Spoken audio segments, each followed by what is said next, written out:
जय श्री कृष्णा। आप सभी का बहुत स्वागत है मेरे YouTube चैनल सखी हरिप्रिया पर। आशा करती हूँ कि आप सभी श्री जी की कृपा से खुशखुशाल होंगे। आज हम इस वीडियो में भगवद गीता के दूसरे अध्याय के बारे में चर्चा करेंगे। पहले अध्याय को हमने पिछले वीडियो में ही देख लिया था और आज हमारे दूसरे अध्याय की बारी है। अगर आपको वीडियोस अच्छे लगते हैं तो प्लीज़ मेरे चैनल को सब्सक्राइब करिए, कमेंट करिए, शेयर कीजिए और लाइक करिए। इससे मुझे प्रोत्साहन मिलेगा कि मैं आप सभी के लिए और ऐसे कंटेंट बनाते रहूं। तो चलिए फिर आज भगवद गीता के दूसरे अध्याय को फिर शुरू करते हैं। भगवद गीता अध्याय 2 गीता का सार। श्लोक। संजय उवाच तम तथा कृपया अविष्टम अश्रुपूर्ण आकुलैक्षणम विषिन्दन्तम इदं वाक्यम उवाच मधुसूदनम। संजय ने कहा, करुणा से व्याप्त शोकयुक्त अश्रुपूरित नेत्रों वाले अर्जुन को देखकर मधुसूदन कृष्ण ने ये शब्द कहे। इस श्लोक में मधुसूदन शब्द महत्वपूर्ण है।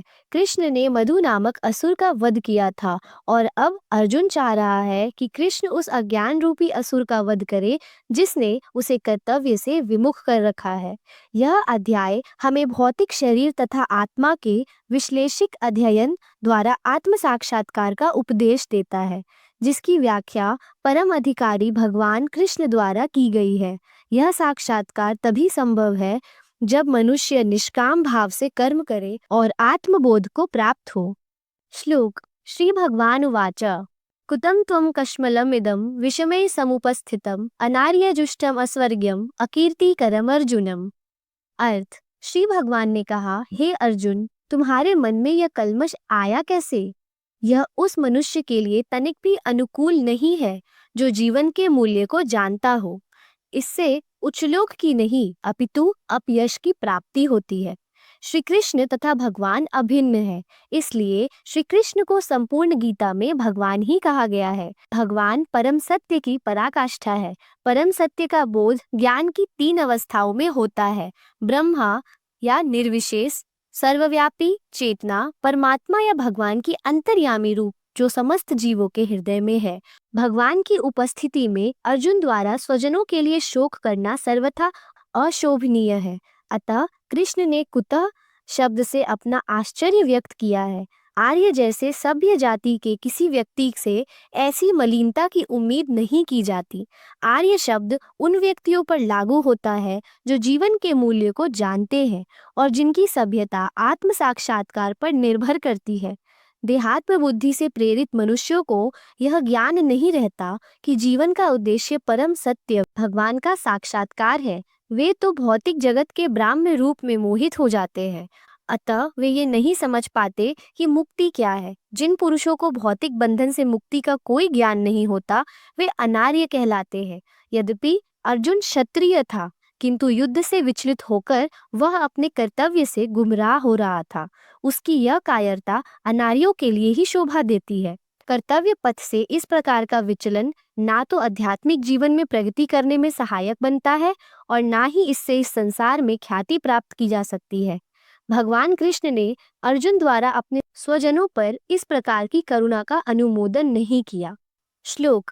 कैलव्यं मास्मगमं पार्थ न एतत् त्वयि उपपद्यते श्रुतं हृदय दौर्बल्यं त्यक्त्वा उत्तिष्ठ परन्तप। अर्थ। हे पृथापुत्र, इस हीन नपुंसकता को प्राप्त मत हो, यह तुम्हें शोभा नहीं देती। हे शत्रुओं के दमन करता, हृदय की श्रुत्र दुर्बलता को त्याग कर युद्ध के लिए खड़े हो जाओ। अर्जुन को पृथापुत्र के रूप में संबोधित किया गया है। पृथा कृष्ण के पिता वसुदेव की बहन थी, अतः कृष्ण के साथ अर्जुन का रक्त संबंध था। यदि क्षत्रिय पुत्र लड़ने से मना करता है तो वह नाम का क्षत्रिय है, और यदि ब्राह्मण पुत्र अपवित्र कार्य करता है तो वह नाम का ब्राह्मण है। ऐसे क्षत्रिय तथा ब्राह्मण अपने पिता के अयोग्य पुत्र होते हैं। अतः कृष्ण ये नहीं चाहते कि अर्जुन अयोग्य क्षत्रिय पुत्र कहलाए। अर्जुन कृष्ण का घनिष्ठतम मित्र था और कृष्ण प्रत्यक्ष रूप से उसके रथ का संचालन कर रहे थे। किंतु इन सब गुणों के होते हुए भी यदि अर्जुन युद्ध भूमि को छोड़ता है तो वह अत्यंत निंदनीय कार्य करेगा। अतः कृष्ण ने कहा है कि ऐसी प्रवृत्ति अर्जुन के व्यक्तित्व को शोभा नहीं देती।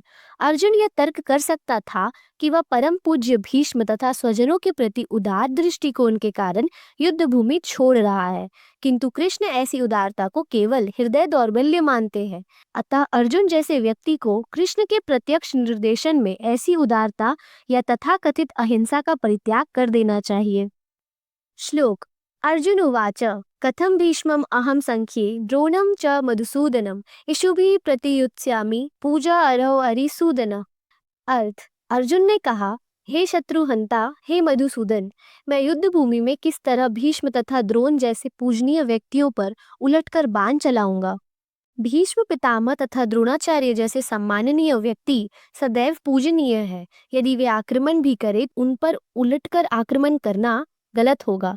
यह सामान्य शिष्टाचार है कि गुरुजन से वाग युद्ध भी ना किया जाए। यहाँ तक कि यदि कभी वे रुक्ष व्यवहार करें तो भी उनके साथ रुक्ष व्यवहार ना किया जाए। तो फिर भला अर्जुन उन पर बाण कैसे छोड़ सकता था? क्या कृष्ण कभी अपने पितामह नाना उग्रसेन या अपने आचार्य सांदीपनि मुनि पर हाथ चला सकते थे? अर्जुन ने कृष्ण के समक्ष यही कुछ तर्क प्रस्तुत किए। श्लोक गुरुना हत्वा हि महानुभावान श्रेयं भोक्तुं भैक्ष्यसम् अपि इहं लोके हत्वा अर्थं कामान तु गुरुरम इहं एव भुंजीय भोगान रुधिर प्रदिग्धान। अर्थ ऐसे महापुरुषों को जो मेरे गुरु हैं, उन्हें मारकर जीने की अपेक्षा इस संसार में भीख मांगकर खाना अच्छा है। भले ही सांसारिक लाभ से इच्छुक हो, किंतु है तो वो गुरुजन ही। यदि उनका वध होता है तो हमारे द्वारा भोग्य प्रत्येक वस्तु उनके रक्त से सनी होगी। शास्त्रों के अनुसार ऐसा गुरु जो नीच कर्म में रत हो और जो विवेक शून्य हो त्याज्य है।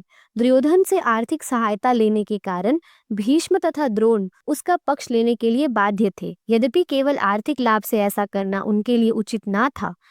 ऐसी दशा में वे आचार्यों का सम्मान खो बैठे थे। किंतु अर्जुन सोचता है कि इतने पर भी वे गुरुजन हैं, अतः उनका वध करके भौतिक लाभों का भोग करने का अर्थ होगा रक्त से सने अवशेषों का भोग करना। श्लोक न च एतद्विदं कतरतः न गरीयं यत्वा जेयं यदि वा न जेयेषु न यान एव हत्वा न जिषीविषाम ते अवस्थितां प्रमुखे धातराष्ट्रः। अर्थ हम यह भी नहीं जानते कि हमारे लिए क्या श्रेष्ठ है, उनको जीतना या उनके द्वारा जीते जाना। यदि हम धृतराष्ट्र के पुत्रों का वध कर देते हैं तो हमें जीवित रहने की आवश्यकता नहीं है, फिर भी वे युद्ध भूमि में हमारे समक्ष खड़े हैं। अर्जुन की समझ में नहीं आ रहा था कि वह क्या करे, युद्ध करे या अनावश्यक रक्तपात का कारण बने। यद्यपि क्षत्रिय होने के नाते युद्ध करना उसका धर्म है, या फिर वह युद्ध से विमुख होकर भीख मांगकर जीवन यापन करे। यदि वह शत्रु को जीतता नहीं है तो जीविका का एकमात्र साधन भिक्षा ही रह जाता है। फिर जीत भी तो निश्चित नहीं है, क्योंकि कोई भी पक्ष विजयी हो सकता है। यदि उसकी विजय भी हो जाए तो भी यदि धृतराष्ट्र के पुत्र मरते हैं तो उनके बिना रह पाना अत्यंत कठिन हो जाएगा। उस दशा में यह उसकी दूसरी प्रकार की हार होगी। अर्जुन द्वारा व्यक्त इस प्रकार के ये विचार सिद्ध करते हैं कि वह न केवल भगवान का महान भक्त था, अपितु वह अत्यधिक प्रबुद्ध और अपने मन तथा इंद्रियों पर पूर्ण नियंत्रण रखने वाला था। इस तरह यह निष्कर्ष निकलता है कि अर्जुन मुक्ति के सर्वथा योग्य था। श्लोक कार्पण्य दोष उपहत स्वभावः पृच्छामि त्वां धर्म सम्मूढ़ः चेतः यत् श्रेयः स्यात् निश्चितं ब्रूहि तन्मे शिष्यं तेऽहं साधि मां त्वां प्रपन्नम। अर्थ अब मैं अपनी कृपण दुर्बलता के कारण अपना कर्तव्य भूल गया हूँ और सारा धैर्य खो चुका हूँ। ऐसी अवस्था में मैं आपसे पूछ रहा हूँ कि जो मेरे लिए श्रेयस्कर हो उसे निश्चित रूप से बताए। अब मैं आपका शिष्य हूँ और आपका शरणागति हूँ। कृपया करके मुझे उपदेश दीजिए माधव। यह प्राकृतिक नियम है कि भौतिक कार्यकलाप की प्रणाली ही हर एक के लिए चिंता का कारण है। पग पग पर उलझन मिलती है, अतः प्रामाणिक गुरु के पास जाना आवश्यक है, जो जीवन के उद्देश्य को पूरा करने के लिए समुचित पथ निर्देश दे सके। जिस व्यक्ति का प्रामाणिक गुरु होता है वह सब कुछ जानता है, अतः मनुष्य को भौतिक उलझनों में ना रहकर गुरु के पास जाना चाहिए। यही इस श्लोक का तात्पर्य है। आखिर भौतिक उलझनों में कौन सा व्यक्ति पड़ता है? वह जो जीवन की समस्याओं को नहीं समझता। बृहदारण्यक उपनिषद में व्याकुल मनुष्य का वर्णन इस प्रकार हुआ है। कृपण वह है जो मानव जीवन की समस्याओं को हल नहीं करता और आत्म साक्षात्कार के विज्ञान को समझे बिना कुकर सूकर की भांति इस संसार को त्याग कर चला जाता है। जीव के लिए यह मनुष्य जीवन अत्यंत मूल्यवान निधि है, जिसका उपयोग वह अपने जीवन की समस्याओं को हल करने में कर सकता है। अतः जो इस अवसर का लाभ नहीं उठाता वह कृपण है। ब्राह्मण इसके विपरीत होता है, जो इस शरीर का उपयोग जीवन की समस्त समस्याओं को हल करने में करता है। देहात्म बुद्धि वश कृपण या कंजूस लोग अपना सारा समय परिवार, समाज, देश आदि के अत्यधिक प्रेम में गवा देते हैं। मनुष्य प्राय चर्म रोग के आधार पर अपने पारिवारिक जीवन अर्थात पत्नी, बच्चों तथा परिजनों में आसक्त रहता है। कृपण यह सोचता है कि वह अपने परिवार को मृत्यु से बचा सकता है, अथवा वह यह सोचता है कि उसका परिवार या समाज उसे मृत्यु से बचा सकता है। ऐसी पारिवारिक आसक्ति निम्न पशुओं में भी पाई जाती है, क्योंकि वे भी बच्चों की देखभाल करते हैं। बुद्धिमान होने के कारण अर्जुन समझ गया था कि पारिवारिक सदस्यों के प्रति उसका अनुराग तथा मृत्यु से उनकी रक्षा करने की उनकी इच्छा ही उसकी उलझनों का कारण है। यद्यपि वह समझ रहा था कि युद्ध करने का कर्तव्य उसकी प्रतीक्षा कर रहा है, किंतु कृपण दुर्बलता यानी कार्पण्य दोष के कारण वह अपना कर्तव्य नहीं निभा पा रहा था। अतः वह परम गुरु भगवान श्री कृष्ण से कोई निश्चित हल निकालने का अनुरोध कर रहा है। श्लोक नाहि प्रपश्यामि मम अनुप्यात यत शोकम उच्छोषणव इंद्रियाणाम अवाप्यम भूमो असंपत्नम श्रिदम राज्यम शूरानामपि च अधिपत्यम। अर्थ, मुझे ऐसा कोई साधन नहीं दिखता जो मेरी इंद्रियों को सुखाने वाले इस शोक को दूर कर सके। स्वर्ग पर देवताओं के अधिपत्य की तरह इस धनधान्य संपन्न सारी पृथ्वी पर निष्कंटक राज्य प्राप्त करके भी मैं इस शोक को दूर नहीं कर सकूंगा। यद्यपि अर्जुन धर्म तथा सदाचार के नियमों पर आधारित अनेक तर्क प्रस्तुत करता है, किंतु ऐसा प्रतीत होता है कि वह अपने गुरु भगवान श्री कृष्ण की सहायता के बिना अपनी असली समस्या को हल नहीं कर पा रहा है।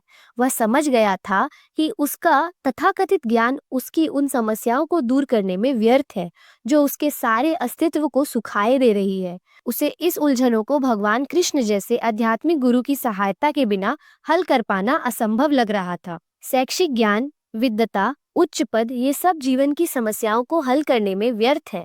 यदि कोई इसमें सहायता कर सकता है तो वह है एकमात्र गुरु। अतः निष्कर्ष यह निकला कि गुरु जो 100% कृष्ण भावना भावित होता है वही एकमात्र प्रामाणिक गुरु है और वही जीवन की समस्याओं को हल कर सकता है। श्लोक संजय उवाच एव मुक्त्वा ऋषिकेशः गुणाकेशः परन्तपः न योत्स्ये इति गोविंदम उक्त्वा तृष्णीं बभूवः।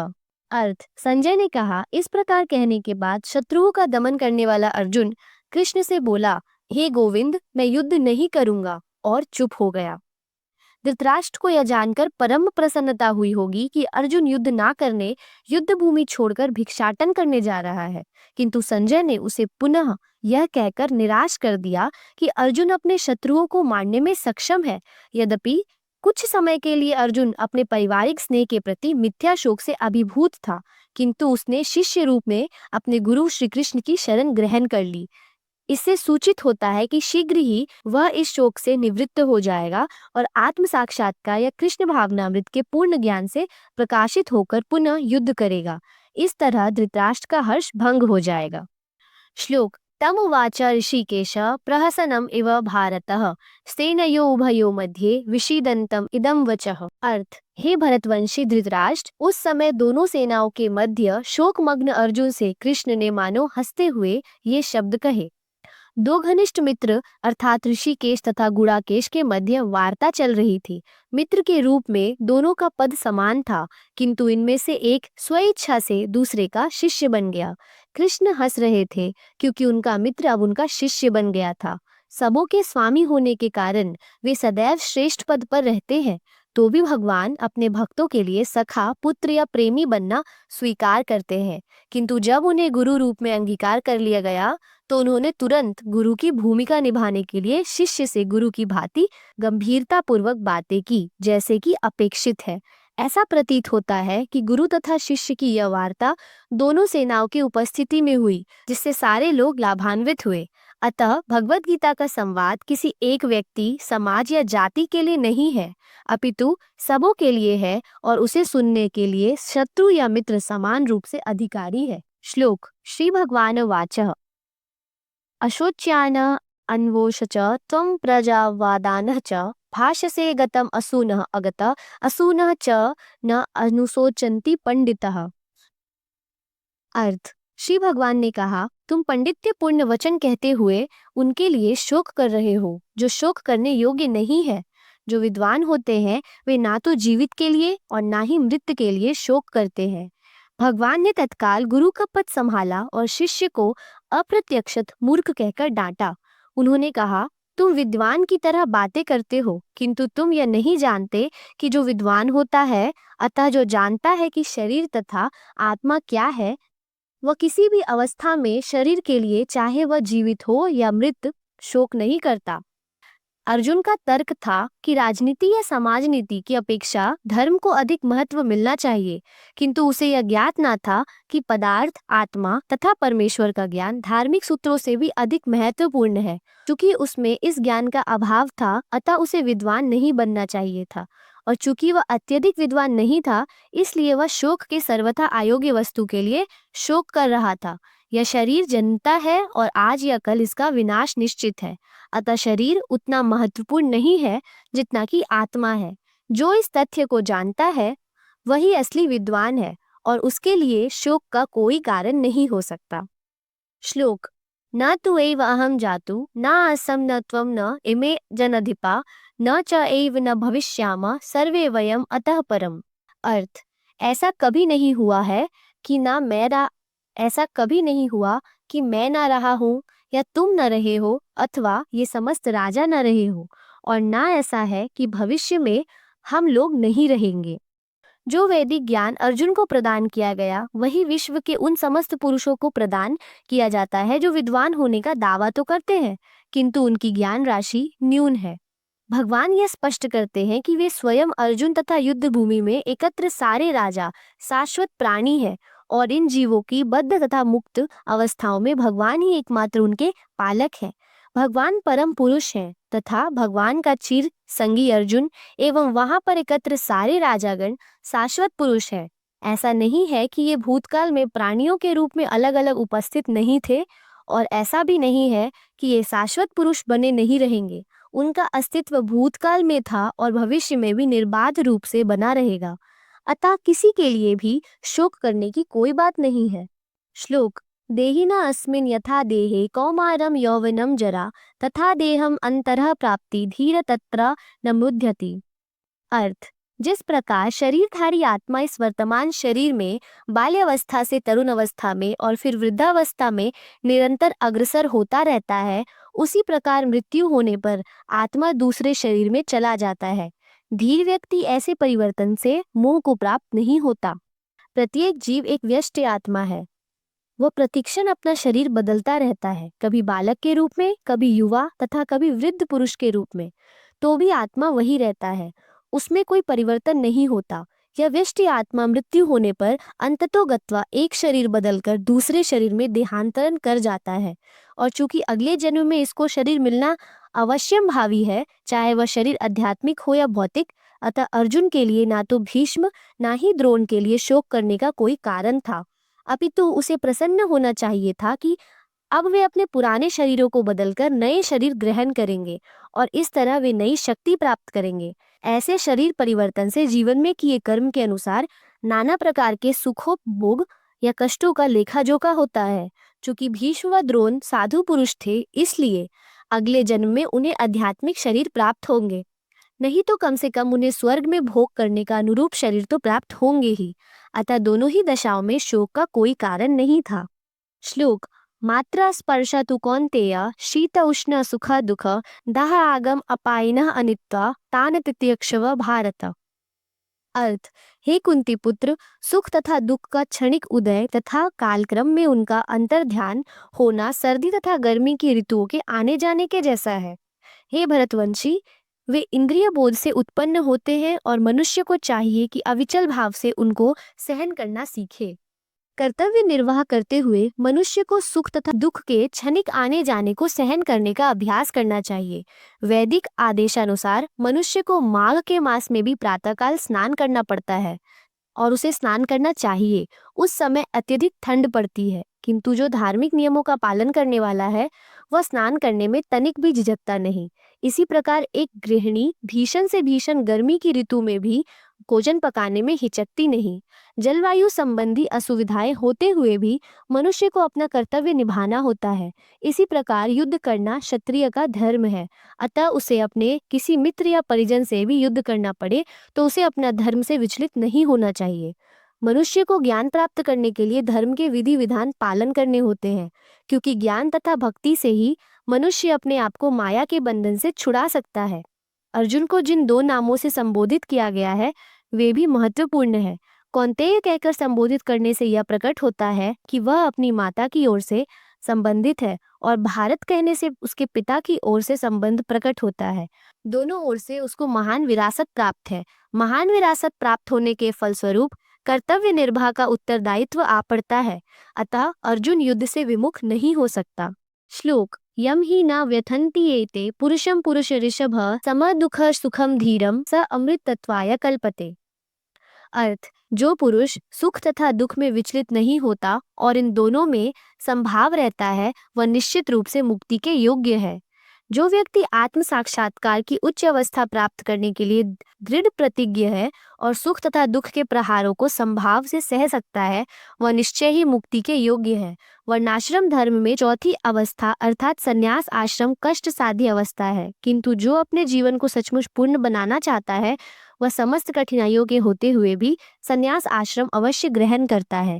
ये कठिनाइयाँ पारिवारिक संबंध विच्छेद करने तथा पत्नी और संतान से संबंध तोड़ने के कारण उत्पन्न होती है, किंतु यदि कोई इन कठिनाइयों को सह लेता है तो उसके आत्म साक्षात्कार का पथ निष्कंटक हो जाता है। अतः अर्जुन को क्षत्रिय धर्म निर्वाह में दृढ़ रहने के लिए कहा जा रहा है। भले ही स्वजनों या अन्य प्रिय व्यक्तियों के साथ युद्ध करना कितना ही दुष्कर क्यों न हो, भव बंधन से मुक्ति पाने का यही एकमात्र उपाय है। श्लोक नास्तो विदते भावो न भावो विदते सतः उभयो अपि दुष्टान्तः तु अनयो तत्वदर्शिभिः। अर्थ, तत्वदर्शियों ने यह निष्कर्ष निकाला है कि असत का तो कोई चिर स्थायित्व नहीं है, किंतु सत आत्मा अपरिवर्तित रहता है। उन्होंने इन दोनों की प्रकृति के अध्ययन द्वारा यह निष्कर्ष निकाला है। परिवर्तनशील शरीर का कोई स्थायित्व नहीं है। आधुनिक चिकित्सा विज्ञान ने भी यह स्वीकार किया है कि विभिन्न कोशिकाओं की क्रिया प्रतिक्रिया द्वारा शरीर प्रतिक्षण बदलता रहता है। इस तरह शरीर में वृद्धि तथा वृद्धावस्था आती रहती है, किंतु शरीर तथा मन में निरंतर परिवर्तन होने पर भी आत्मा स्थायी रहता है। यही पदार्थ तथा आत्मा का अंतर है।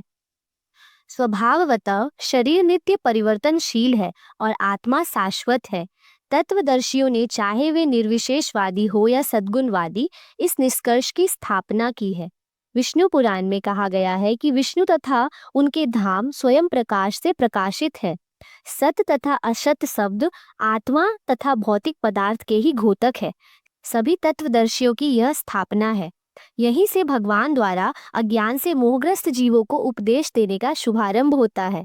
अज्ञान को हटाने के लिए आराधक और आराध्य के बीच पुनः शाश्वत संबंध स्थापित करना होता है और फिर अंश रूप जीवों तथा श्री भगवान के अंतर को समझना होता है। कोई भी व्यक्ति आत्मा के अध्ययन द्वारा परमेश्वर के स्वभाव को समझ सकता है। आत्मा तथा परमात्मा का अंतर अंश तथा पूर्ण के अंतर के रूप में है। वेदांत सूत्र तथा श्रीमद् भागवत में परमेश्वर को समस्त उद्भवों का मूल माना गया है।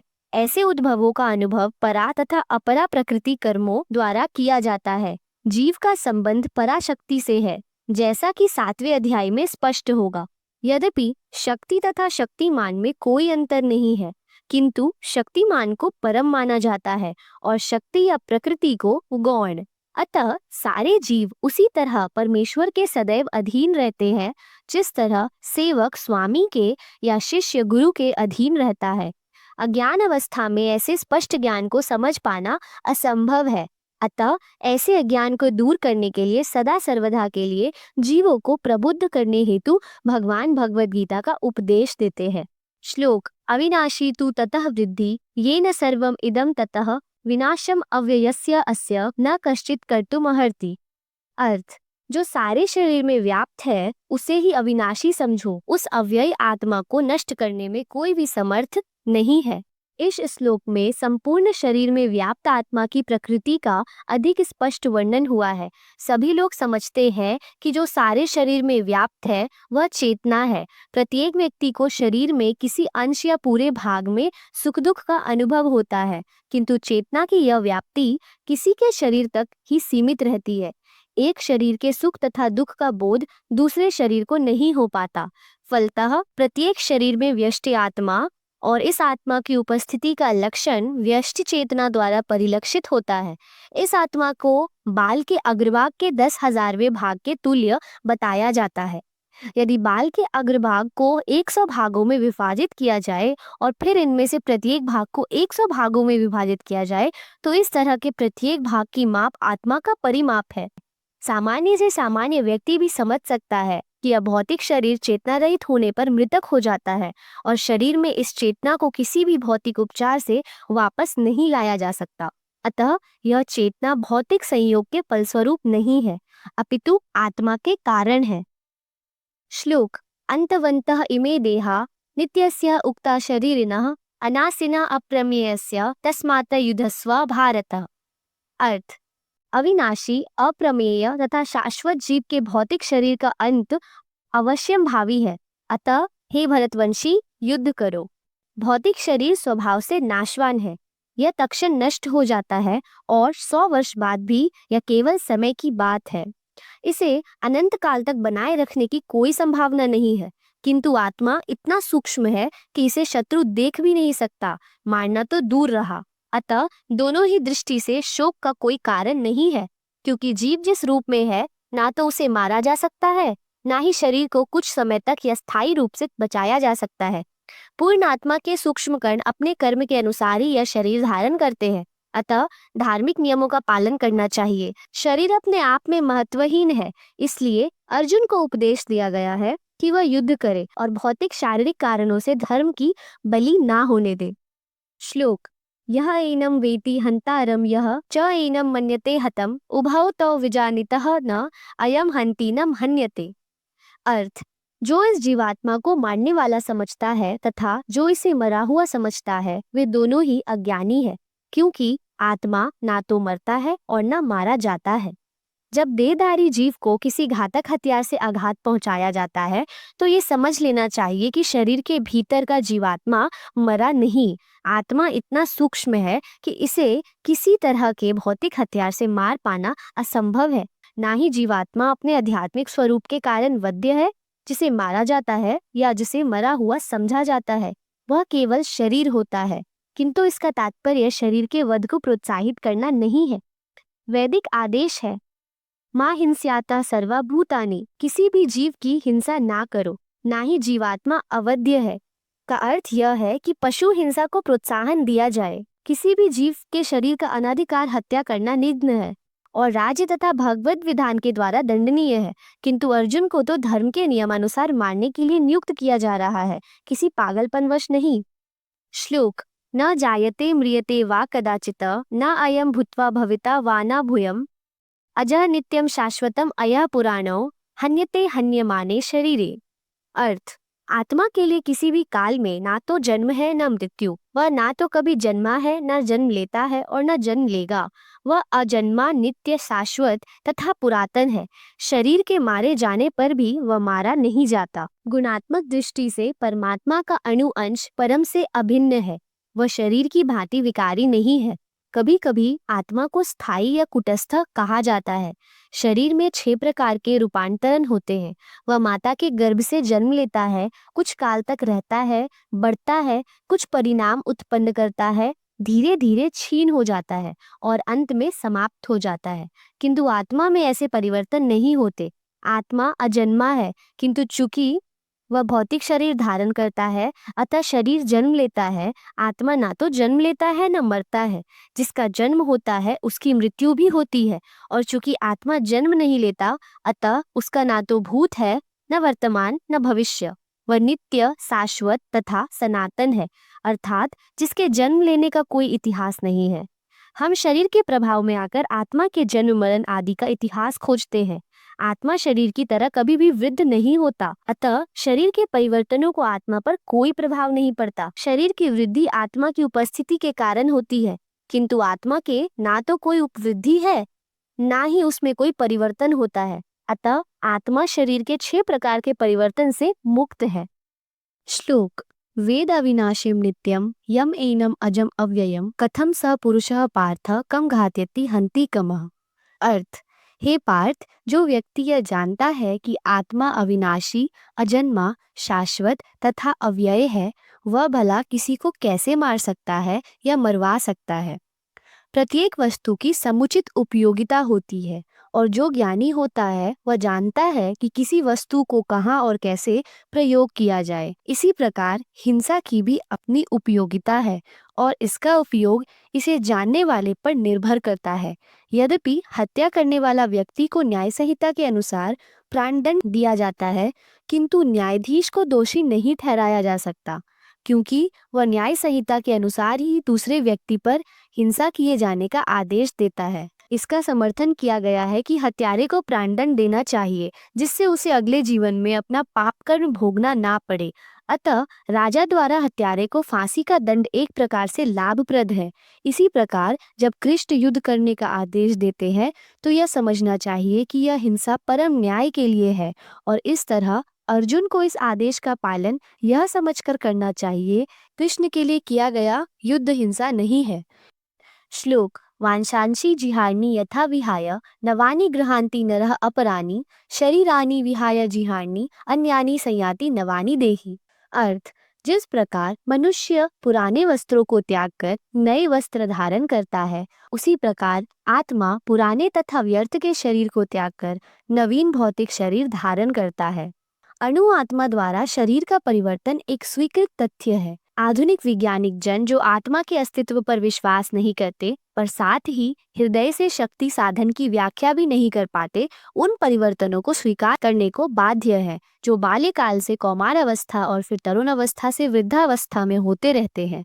बाल्य अवस्था से यही परिवर्तन दूसरे शरीर में स्थानांतरित हो जाता है। इसकी व्याख्या एक पिछले श्लोक में की जा चुकी है। अणु आत्मा को दूसरे शरीर में स्थानांतरण परमात्मा की कृपा से संभव हो पाता है।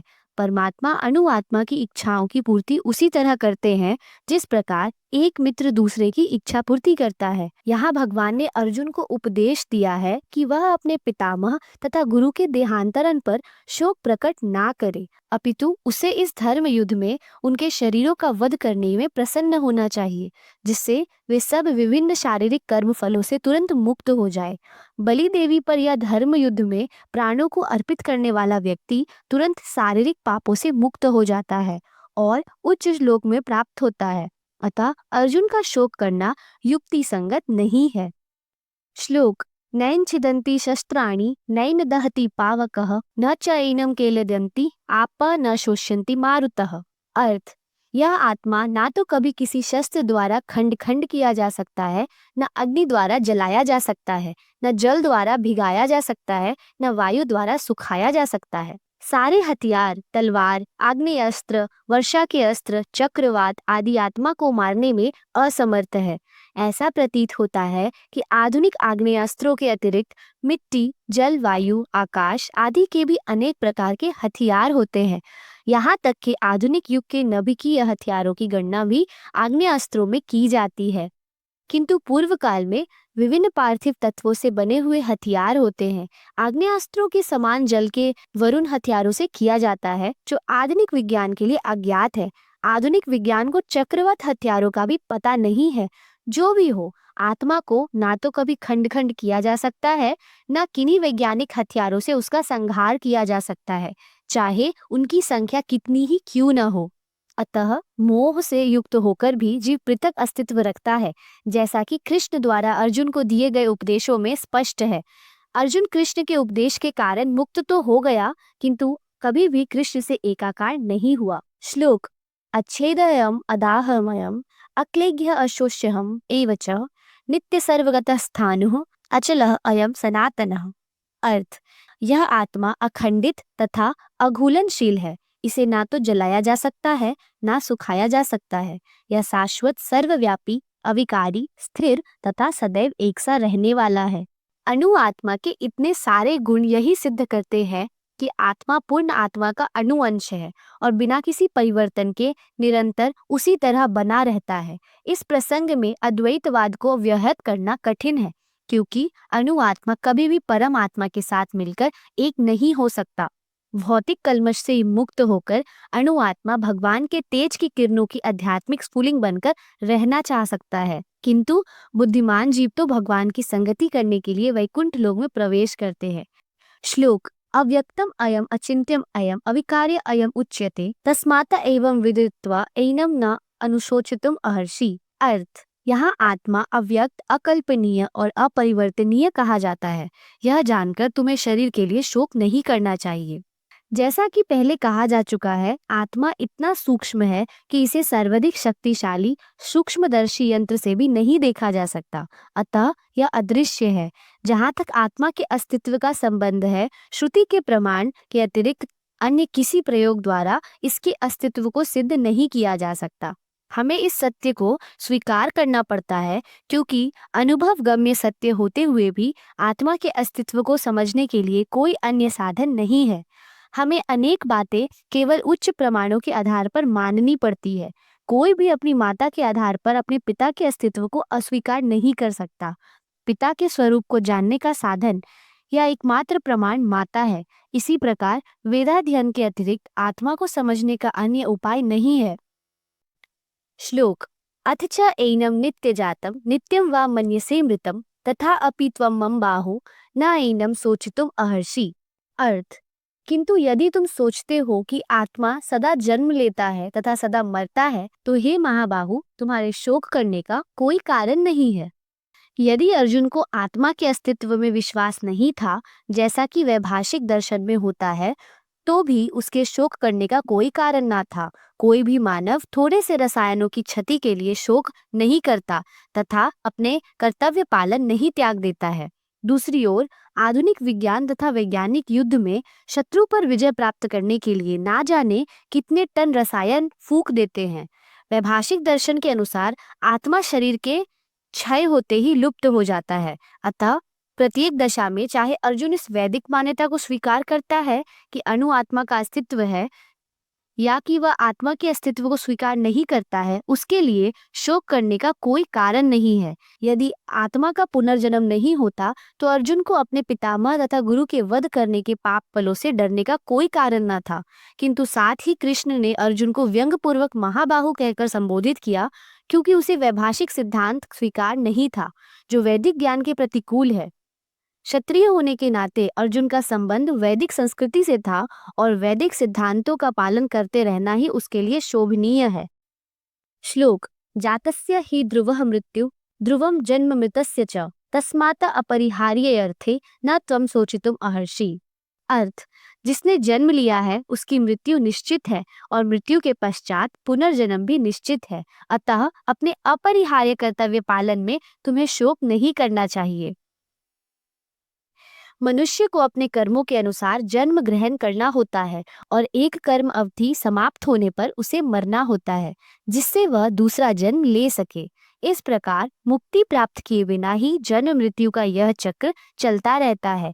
जन्म मरण के इस चक्र से वृथा हत्या, वध तथा युद्ध का समर्थन नहीं होता, किंतु मानव जाति में शांति तथा व्यवस्था बनाए रखने के लिए हिंसा तथा युद्ध अपरिहार्य है। कुरुक्षेत्र का युद्ध भगवान की इच्छा होने के कारण अपरिहार्य था और सत्य के लिए युद्ध करना क्षत्रिय का धर्म है। अतः अपने कर्तव्य का पालन करते हुए वह स्वजनों की मृत्यु से भयभीत या शोकाकुल क्यों था? वह विधि कानून को भंग नहीं करना चाहता था, क्योंकि ऐसा करने पर उसे उन पाप कर्मों के फल भोगने पड़ेंगे जिससे वह अत्यंत भयभीत था। श्लोक। अव्यक्त आदीनि भूतानि व्यक्त मध्यानि भारतः अव्यक्त निधनानि एव तत्र का परिवेदना। अर्थ, सारे जीव प्रारंभ में अव्यक्त रहते हैं, मध्य अवस्था में व्यक्त होते हैं और विनष्ट होने पर पुनः अव्यक्त हो जाते हैं। अतः शोक करने की क्या आवश्यकता है? यह स्वीकार करते हुए कि दो प्रकार के दार्शनिक हैं, एक तो वे जो आत्मा के अस्तित्व को मानते हैं और दूसरे वे जो आत्मा के अस्तित्व को नहीं मानते, कहा जा सकता है कि किसी भी दशा में शोक करने का कोई कारण नहीं है। आत्मा के अस्तित्व को ना मानने वालों को वेदांतवादी नास्तिक कहते हैं।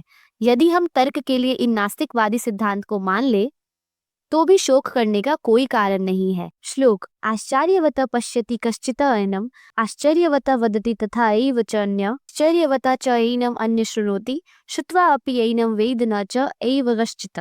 अर्थ, कोई आत्मा को आश्चर्य से देखता है, कोई इसे आश्चर्य की तरह बताता है तथा कोई इसे आश्चर्य की तरह सुनता है, किंतु कोई कोई इसके विषय में सुनकर भी कुछ नहीं समझ पाते। ऐसे थोड़े से लोग जो आत्मा के विषय में सुनने के इच्छुक हैं, अच्छी संगति पाकर भाषण सुनते हैं, किंतु कभी कभी अज्ञानवश वे परमात्मा तथा अनुआत्मा को एक समझ बैठते हैं। ऐसा व्यक्ति खोज पाना कठिन है जो परमात्मा, अनुआत्मा, उनके पृथक पृथक कार्यों तथा संबंधों एवं अन्य विस्तारों को सही ढंग से समझ सके। इससे अधिक कठिन है ऐसा व्यक्ति खोज पाना जिसने आत्मा के ज्ञान से पूरा पूरा लाभ उठाया हो और जो सभी पक्षों से आत्मा की स्थिति का सही निर्धारण कर सके।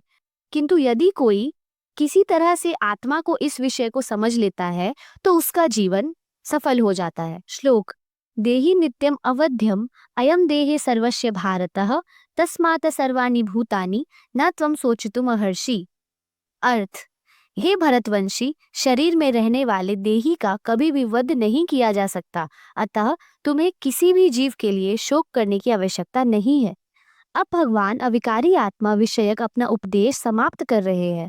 अमर आत्मा का अनेक प्रकार से वर्णन करते हुए भगवान कृष्ण ने आत्मा को अमर तथा शरीर को नाशवान सिद्ध किया है।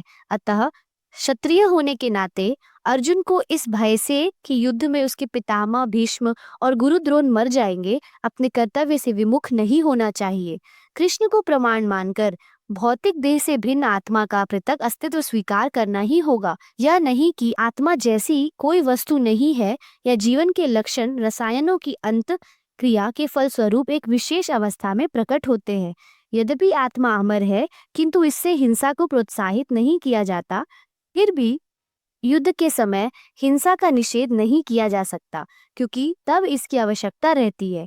ऐसी आवश्यकता को भगवान की आज्ञा के आधार पर उचित ठहराया जा सकता है, स्वेच्छा से नहीं। श्लोक, स्वधर्म अपि च अवेक्ष्य न विक्रम पतुम अर्हसि धर्म्यातः युद्धातः श्रेय अन्यथा क्षत्रियस्य न विद्यते। अर्थ, क्षत्रिय होने के नाते अपने विशिष्ट धर्म का विचार करते हुए तुम्हें जानना चाहिए कि धर्म के लिए युद्ध करने से बढ़कर तुम्हारे लिए अन्य कोई कार्य नहीं है, अतः तुम्हें संकोच करने की कोई आवश्यकता नहीं है। स्वधर्म दो प्रकार का होता है। जब तक मनुष्य मुक्त नहीं हो जाता तब तक मुक्ति प्राप्त करने के लिए धर्म के अनुसार शरीर विशेष के कर्तव्य करने होते हैं। जब वह मुक्त हो जाता है तो उसका विशेष कर्तव्य या स्वधर्म आध्यात्मिक हो जाता है और देहात्म बुद्धि में नहीं रहता। जब तक देहात्म बुद्धि है तब तक ब्राह्मणों तथा क्षत्रियों के लिए स्वधर्म पालन अनिवार्य होता है। श्लोक, यदृच्छया च उपन्नम स्वर्गद्वारम अपावृतम सुखान क्षत्रिय पार्थ लभन्ते युद्धम ईदृशमः। अर्थ, हे पार्थ, वे क्षत्रिय सुखी हैं जिन्हें ऐसे युद्ध के अवसर अपने आप प्राप्त होते हैं जिससे उनके लिए स्वर्गलोक के द्वार खुल जाते हैं। विश्व के परम गुरु भगवान कृष्ण अर्जुन की इस प्रवृत्ति की भर्त्सना करते हैं जब वह कहता है कि उसे इस युद्ध में कुछ तो लाभ नहीं दिख रहा है, इससे नरक में शाश्वत वास करना होगा। अर्जुन द्वारा ऐसे वक्तव्य केवल अज्ञानजन्य थे। वह अपने स्वधर्म के आचरण में अहिंसक बनना चाह रहा था, किंतु एक क्षत्रिय के लिए युद्ध भूमि में स्थित होकर इस प्रकार अहिंसक बनना मूर्खों का दर्शन है। क्षत्रिय का धर्म है कि वह सभी क्लेशों से नागरिकों की रक्षा करे, इसलिए शांति तथा व्यवस्था बनाए रखने के लिए हिंसा करनी पड़ती है। श्लोक, अथ चेत त्वम इमं धर्मस्य संग्रामं न करिष्यसि तत् स्वधर्मं कीर्तिं च हित्वा पापम अवाप्यस्यसि।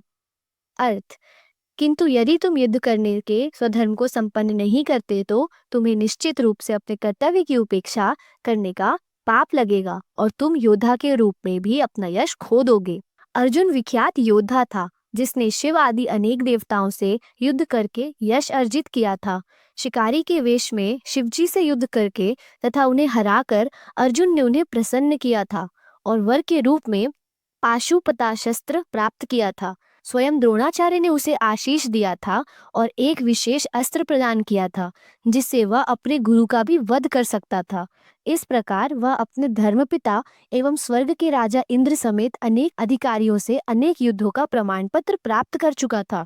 किंतु यदि वह इस समय युद्ध का परित्याग करता है तो न केवल क्षत्रिय धर्म की उपेक्षा का दोषी होगा अपितु उसके यश की भी हानि होगी और वह नरक जाने के लिए अपना मार्ग तैयार कर लेगा।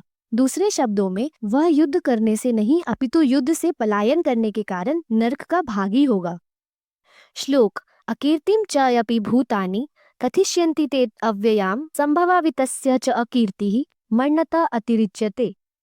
अर्थ लोग सदैव तुम्हारे अपयश का वर्णन करेंगे और सम्मानित व्यक्ति के लिए अपयश तो मृत्यु से भी बढ़कर है। अब अर्जुन के मित्र तथा गुरु के रूप में भगवान कृष्ण अर्जुन को युद्ध से विमुख ना होने का अंतिम निर्णय देते हैं। वे कहते हैं, अर्जुन, यदि तुम प्रारंभ होने के पूर्व ही युद्ध भूमि छोड़ देते हो तो लोग तुम्हें कायर कहेंगे और यदि तुम सोचते हो कि लोग गाली देते रहे किंतु तुम युद्ध भूमि से भागकर अपनी जान बचा लोगे तो मेरी सलाह है कि तुम्हें युद्ध में मर जाना ही श्रेयस्कर होगा। तुम जैसे सम्माननीय व्यक्ति के लिए अपकीर्ति मृत्यु से भी बुरी है, अतः तुम्हें प्राण भय से भागना नहीं चाहिए। युद्ध में मर जाना ही श्रेयस्कर होगा। इससे तुम मेरी मित्रता का दुरुपयोग करने तथा समाज में अपनी प्रतिष्ठा खोने के अपयश से बच जाओगे। अतः अर्जुन के लिए भगवान का अंतिम निर्णय था कि वह संग्राम से पलायन ना करे अपितु युद्ध करे। श्लोक भयातरणात उपतरणम मनस्यन्ते त्वमां महारथा येषां च त्वं बहुमतः भूत्वा यास्यसि लाघवम्। अर्थ जिन जिन महान योद्धाओं ने तुम्हारे नाम तथा यश को सम्मान दिया है वे सोचेंगे कि तुमने डर के मारे युद्ध भूमि छोड़ दी है और इस तरह वे तुम्हें तुच्छ मानेंगे। भगवान कृष्ण अर्जुन को अपना निर्णय सुना रहे हैं। तुम यह मत सोचो कि दुर्योधन, कर्ण तथा अन्य समकालीन महारथी यह सोचेंगे कि तुमने अपने भाइयों तथा पितामह पर दया करके युद्धभूमि छोड़ी है। वे तो यही सोचेंगे कि तुमने अपने प्राणों के भय से युद्धभूमि छोड़ी है। इस प्रकार उनकी दृष्टि में तुम्हारे प्रति जो सम्मान है वह धूल में मिल जाएगा। श्लोक अवाच्यवादान च बहुना वदिष्यन्ति तव अहिताः निंदतः तव सामर्थ्यमः ततः दुःखतरवनं नु किम। अर्थ तुम्हारे शत्रु अनेक प्रकार के कटु शब्दों से तुम्हारा वर्णन करेंगे और तुम्हारी सामर्थ्य का उपहास करेंगे। तुम्हारे लिए इससे दुखदाई और क्या हो सकता है। प्रारंभ में ही भगवान श्री कृष्ण को अर्जुन के अयाचित दया भाव पर आश्चर्य हुआ था और उन्होंने इस दया भाव को अनार्योचित बताया था। अब उन्होंने विस्तार से अर्जुन के तथाकथित दया भाव के विरुद्ध कहे गए अपने वचनों को सिद्ध कर दिया है। यहाँ पर हमने भगवद गीता के दूसरे अध्याय के पहले भाग की चर्चा की। पहले भाग में श्लोक 1 से श्लोक 36 तक हमने पढ़ा, जहाँ हमें श्री कृष्ण के द्वारा अर्जुन को दिए गए उपदेश के विषय में पता चलता है। श्री कृष्ण ने अर्जुन को कई प्रकार से सिद्ध किया कि उसके मन में प्रकट हुए भाव गलत हैं। उसे क्षत्रिय होने का मूल धर्म निभाना होगा ताकि समाज का कल्याण हो सके और क्षत्रियों के लिए युद्ध करना ही उनका धर्म अथवा स्वधर्म होता है। कृष्ण के आदेश में किए गए कार्य भक्ति मार्ग के लिए सुखगामी है, ना कि कोई पाप फल।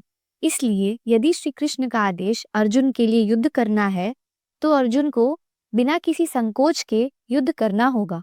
श्री कृष्ण ने अर्जुन को बल देते हुए समझाया कि आत्मा क्या है। आत्मा शाश्वत है जो परमात्मा का अणुअंश है और मृत्यु का अर्थ केवल शरीर बदलना या वस्त्र बदलने के समान है। इसलिए मृत्यु पर किसी भी प्रकार का शोक प्रकट करना या भय सर्वथा अनुचित है। श्री कृष्ण ने कर्म को सर्वोपरि रखा है और बताया है कि जब तक मनुष्य जीवित है उसे श्री कृष्ण की तृप्ति के लिए और समाज कल्याण के लिए कार्य करते रहना चाहिए। अथवा ब्राह्मण और क्षत्रिय को सदैव अपने स्वधर्म का पालन करना चाहिए ताकि समाज का कल्याण हो सके। मेरे वीडियो को अंत तक देखने के लिए आपका धन्यवाद। इस अध्याय के दूसरे विषय को भी अवश्य देखें ताकि आपको संपूर्ण जानकारी मिल सके। मिलते हैं अगले भाग में और अन्य अध्यायों में। तब तक के लिए नाम जप करते रहिए और श्री कृष्ण को रिझाते रहिए। राधे राधे।